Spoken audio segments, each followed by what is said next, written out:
സായുധ സേനാ പതാക ദിനാചരണവും വിമുക്ത ഭട ബോധവൽക്കരണ സെമിനാറും പാലക്കാട് സംഘടിപ്പിച്ചു.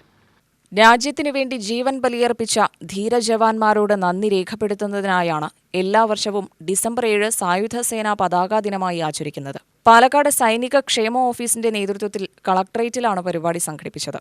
യുദ്ധത്തിൽ ജീവൻ വെടിഞ്ഞ ജവാന്മാരുടെ ആശ്രിതരുടെയും അംഗവൈകല്യം സംഭവിച്ച ജവാന്മാരുടെ ആശ്രിതരുടെയും ക്ഷേമ പുനരധിവാസ പ്രവർത്തനങ്ങൾക്കായുള്ള പതാകാദിന നിധി കൈമാറി.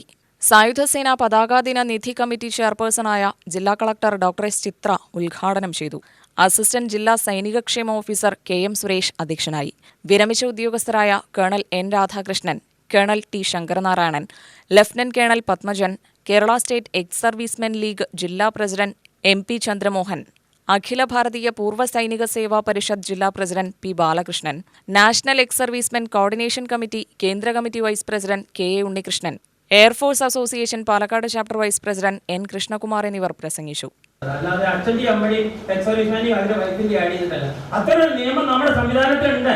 ഇൻഡിവിജ്വലായിട്ട് ഇൻകം കൊടുക്കാം. പക്ഷേ പല വില്ലേജ് ഓഫീസർമാരും അറിഞ്ഞാതെയോ എക്സർവീസ്മെന്റ് ആ പേരൻസിനെ മറക്കി ഇങ്ങനെ തരാൻ പറ്റുള്ളൂ. അങ്ങനെ തരാൻ പറ്റില്ല, വേറെ തരാൻ പറ്റില്ല. ജില്ലാ സൈനിക ക്ഷേമ office welfare organiser Santhosh Kumar സ്വാഗതവും വി. മനുധരൻ നന്ദിയും പറഞ്ഞു.